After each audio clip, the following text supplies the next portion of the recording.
안녕하십니까. 오늘은 업계에서는 아직은 잘 알려져 있지 않지만은 청년 창업을 통해서 꿈을 키워나가는 젊은 마이스 기업인과 직원 여러분들을 찾아왔습니다. 다들 얼굴이 훤칠해가지고 참 보기 좋습니다. 예. 우리 민 대표님께서는 업계에서는 비교적 좀 어린 나이에 그리고 현장 경험도 사실 그렇게 많지 않은 나이에 창업을 하셨어요.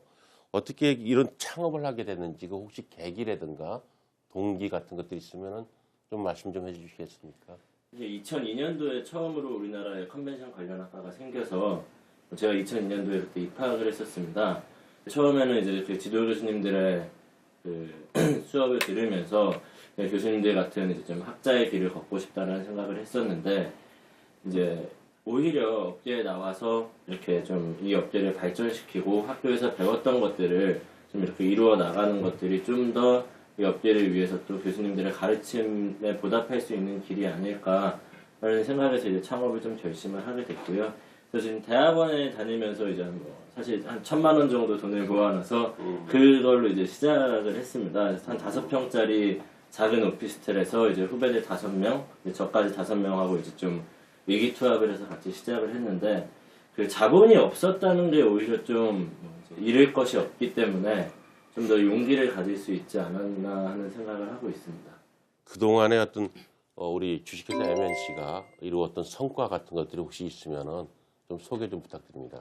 그래서 처음에는 뭐 창업하고 몇 개월 동안은 정말 좀 아무 일도 없이 좀 이것저것 알아보는 시기가 좀 있었습니다. 그래서 아무래도 좀 회사를 설립하고 운영을 한다는 것 자체가 좀 다소 생소했던 일이기 때문에 그래서 뭐 이렇게 저렇게 좀 알아보고 공부하고, 또 이제 학교에서 배운 것과 현실이 좀 얼마나 다른지, 이제 뭐 다른 업계에서 뭐 인력이 좀 부족할 때 저희가 좀 도와드릴 수 있는 일 도와드리고, 또 이제 교수님들 연구 프로젝트 같은 거 이렇게 참여하면서 좀 전반적으로 이제 학교에서 나와서 이 마이스 산업 전체를 좀 바라보고 있었는데, 그러다가 이제 한 지인께서 이제 행사를 하나 소개시켜 주셨어요.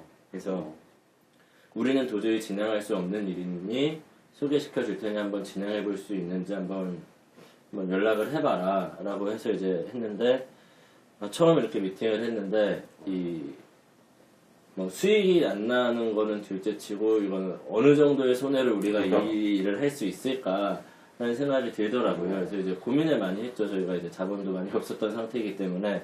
근데 이제 좀 레퍼런스도 필요하고, 우리가 어떤 클라이언트를 이렇게 유치하기 위해서는 좀 이런 행사도, 남지 않는 행사라도 좀 열심히 해야 되지 않을까라는 생각에 좀 정말 열과 성을 다해서 일을 했었고, 그런 일들 이제 몇 건 있었는데 그 성공적으로 개최가 되다 보니까 오히려 이제 클라이언트들께서 막 앞장서서 소개시켜 주시고 저희 홍보를 많이 해주시더라고요. 우리 그 박민기 PM께서도 또 남다른 길을 걸으신 것 같아요. 그 프로필을 보니까 소위 잘 나간다는 금융권을 잘 다니시다가 남들이 다 부러워하는 안정적인 직장을 그만두시고 어찌 보면 좀 위험 부담이 있을 수 있는 창업 기업에 합류하셨어요. 뭐 특별한 이유라든가 동기가 있었나요? 제가 그 은행을 그만둘 때는 28살이었는데, 그때 이제 생각으로는 그렇게 안정적인 바운더리에서 그렇게 안정적인 생활만을 꿈꾸는 거가 그게 조금은 좀 아쉬운 마음이 좀 있었습니다.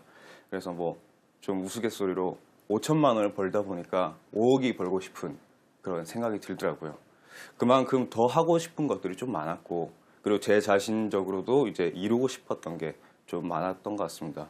그래서 조금 더 이제 제 미래에 대해서 조금 더 무언가를 찾아보기도 했고, 마침 그때 이제 대학에서 좋은 이제 인연으로 만났던 선후배들이 PCO를 이제 준비하고 있었고, 제가 그 소식을 듣고 바로 이제 합류를 하게 된 거죠. 마찬가지로 이 뭐 박현아 주임께서도 입사 과정을 보면 좀 독특해요. 그죠? 그래서 어떻게 마이스에 관심을 가지게 됐고 또 MNC에 합류하게 된 어떤 과정이나 배경이 있으면은 그것도 참 재미있는 이야기가 될 것 같은데요. 제가 대학교 때 이제 관광학을 전공을 하였는데요. 이제 관광학 수업을 들으면서 마이스 관련한 수업을 듣게 되었는데 그때 교수님 말씀으로는 관광업계 뭐 마지막 블루칩이다 이런 말씀을 하셨어요. 우연치 않게 마이스 아카데미라는 프로그램이 있다는 거를 알게 되었고요. 그래서 신청을 하게 되었는데 이제 제가 마이스 아카데미 프로그램을 거의 끝마칠 때쯤에 그 프로그램을 진행하셨던 업체가 MSC라는 것을 알게 되었고요. 좋은 기회에 면접을 보게 되었습니다. 항상 긍정적인 일이 있다 보면은 또 한편으로 좀 불편한 점이 있거나 이건 이랬으면 안 좋겠는데 이런 어떤 아쉬운 점도 있을 것 같아요. 사업을 하시면서 어려운 점이라든가 또는 신생 기업으로서 좀 약간 그 불이익을 당한 거라든가 또 젊은 사람들로서 약간 어떤 그 손해를 봤다든가 이런 어떤 애로사항들 혹시 있었는지 좀 말씀 좀 부탁드립니다. 네, 뭐 불이익이라고 말할 수 있는지는 모르겠지만 이제 신생 기업들에게는 사실 이제 뭐 대부분의 마이스 행사가 많은 마이스 행사가 이제 입찰을 통해서 행사를 수주하게 되는데 신생 기업들한테는 입찰의 기회조차 좀 없다는 점이 좀 많이 아쉽다고 할 수 있겠습니다. 그래서 물론 이제 발주하는 입장에서는 좀 이제 행사의 안전성이라던가 어떤 그런 검증을 위해서 좀 조직도 크고 아니면 경력도 많은 업체가 물론 좀 안정적이 선호할 수 있겠지만 사실 이제 뭐 계약서 상에나 아니면 뭐 보증보험 등을 통해서 행사에 대한 안전장치는 다 걸어놓고 있거든요. 근데 이제 그럼에도 불구하고 이제 공공기관들에서 발주하는 주로 행사 같은 경우에는 최근 몇 년 이내에 뭐 실적들 뭐 그런 것들이 없거나 재무제표가 이렇게 좀 다소 약한 이런 신생 업체들한테는 입찰의 어떤 참여 기회조차 좀 가질 수 없도록 좀 제한을 걸고 있습니다. 사실상 뭐 신생 기업들은 그런 뭐 기회를 박탈당하고 기회조차 이렇게 부여되지 않고 있다는 점이 좀 아쉽고 그런 것들이 좀 개선되었으면 좀 더 저희 같은 열심히 일하는데 좀 도움이 되지 않을까 생각하고 있습니다. 또 이제 뭐 제안서를 제출하기 위한 뭐 다양한 서류들을 준비하고 만드는데 이제 좀 많은 시간과 비용이 투입이 됩니다. 최소 뭐 기술 평가라던가 기술 평가에서 일정 점수를 이상 받은 업체라던가 아니면 이제 입찰에 들어온 업체 중에 뭐 상위 몇 개 업체들한테는 그런 이제 뭐 제안에 들어갔던 이제 소요된 비용 중 뭐 일부를 어떤 실비적으로 보상을 해주는 그런 좀 제도적 장치가 있으면 좀 더 저희 같은 기업들이 좀 활발하게 도전하고 참여하는데 좀 도움이 되지 않을까라는 생각을 하고 있습니다. 추가적으로 뭐 관련해서요. 그러면 PCO라는 것을 또는 그 수익 구조와 관련된 질문을 좀 드릴게요.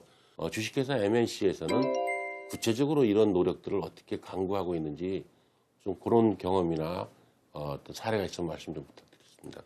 제가 뭐 학교에서 배웠던 거는 이제 PCO는 주로 이제 기획의 업무를 하는 거라고 배웠는데 실제적으로는 이제 대행에 더 포커스가 맞춰져 있는 것이 이제 뭐 현실이라고 저는 생각을 하고 있습니다. 뭐 결국에 마이스 산업이 발전하기 위해서는 이제 대행이 베이스가 되는 게 아니라 어떤 컨설팅이 베이스가 되어야 된다고 생각을 합니다. 또 하나 말씀드리면 이제 PEO의 경우, 그러니까 전시기획 업체의 경우 많은 회사들이 이제 자신의 회사의 브랜드를 걸고 전시회를 개최하고 있는데 PCO의 경우는 이제 자체적으로 투자해서 개최되고 있는 어떤 컨퍼런스는 거의 없는 것으로 알고 있습니다. 그래서 이제 뭐 전시회 같은 경우는 이제 부스 판매 비용이라든지 입장료를 통해서 충분히 투자에 대한 어떤 비용을 회수할 수 있지만 이제 컨퍼런스나 컨벤션 같은 경우는 등록비만으로 어떤 그런 모든 투자 비용을 회수하기 좀 다소 어려운 현실이기 때문에 그런 것이라고 생각을 하는데 좀 내년 1월에서 2월 정도에 뭐 저희가 자체 개발한 콘텐츠로 이런 수익을 좀 창출하기 위한 그런 준비를 지금 하고 있습니다. 이 2년 정도 회사를 운영하다 보면은 뭐 좋은 점도 있고 나쁜 점도 있고 장점도 있고 단점도 있고 뭐 해가 뜰 때도 있고 비가 올 때도 있고 그럴 것 같아요. 예, 뭐 가장 큰 장점은 이제 뭐 좋아하는 사람들과 좋아하는 일을 할 수 있다는 것일 것 같아요. 그래서 뭐 저희 회사 같은 경우에는 이제 뭐 친한 선후배 또 이제 뭐 저희 박현아 주임 같은 경우도 이제 되게 좋은 인연으로 들어왔기 때문에 좀 어떤 좀 최대한 자율적인 분위기 내에서 스스로의 책임을 다하는 그런 어떤 기업 문화를 좀 가지고 가려고 노력을 하고 있습니다. 뭐 단점도 말씀을 하셨는데 단점이라고 한다면 이제 뭐 아무래도 이제 수익에 대한 안정성이 없다는 거죠. 그래서 제가 올해 만약에 어떤 행사를 성공적으로 개최해서 수주를 해서 성공적으로 개최했다고 하더라도 내년에 다시 입찰에 들어갔을 때 저희가 그것을 다시 수주할 수 있을지에 대한 의문이 많이 있습니다. 마지막으로 하나 더 말씀드리겠지만 이제 뭐 창업에 대한 정부의 지원에 대한 부분입니다. 마이스업을 좀 위주로 하는 어떤 창업 지원 프로그램 같은 것이 있다면 좀 더 이런 창업을 활성화하는데 좀 도움이 되고 앞으로 이제 창업하시는 분들이 저희와 같은 이런 어떤 힘들었던 것, 좀 다소 몰라서 쉬운데 몰라서 좀 고생했던 것 이런 것들은 좀 해결할 수 있지 않을까라는 생각을 하고 있습니다. 마지막 질문입니다. 굉장히 중요한 질문이죠. 마이스 광장의 공통 질문이 됩니다. 나에게 마이스란?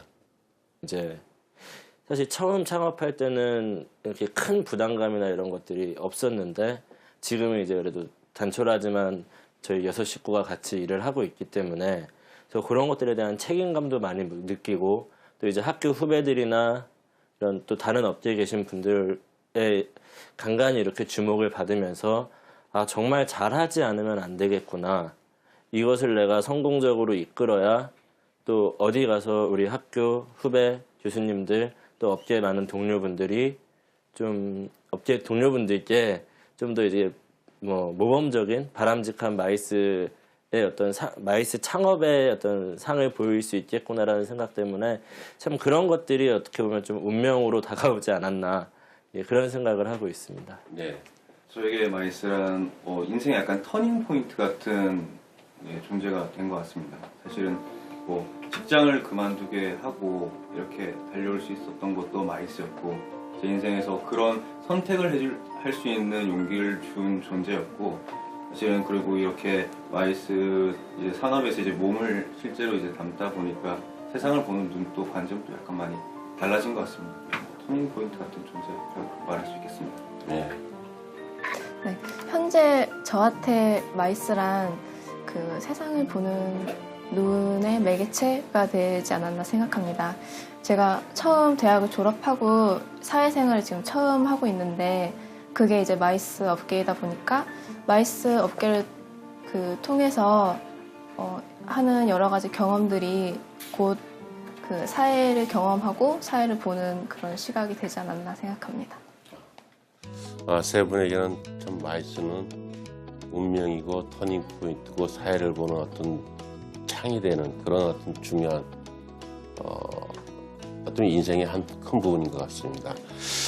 오늘은 마이스 산업의 발전을 위해 뛰는 우리 젊은 기업을 찾아서 희망이라는 것을 한번 얘기해 본 것 같아요. 세 분의 얘기를 듣고 제가 느낀 건 희망이라는 생각이 들었습니다. 주식회사 MNC가 성장해서 우리 모두가 바라던 그 청년 창업에서 큰 족적을 남길 수 있는 그런 기업으로 성장해 주시길 바랍니다. 여러분 모두에게 큰 행운이 있기를 기원합니다. 감사합니다. 감사합니다.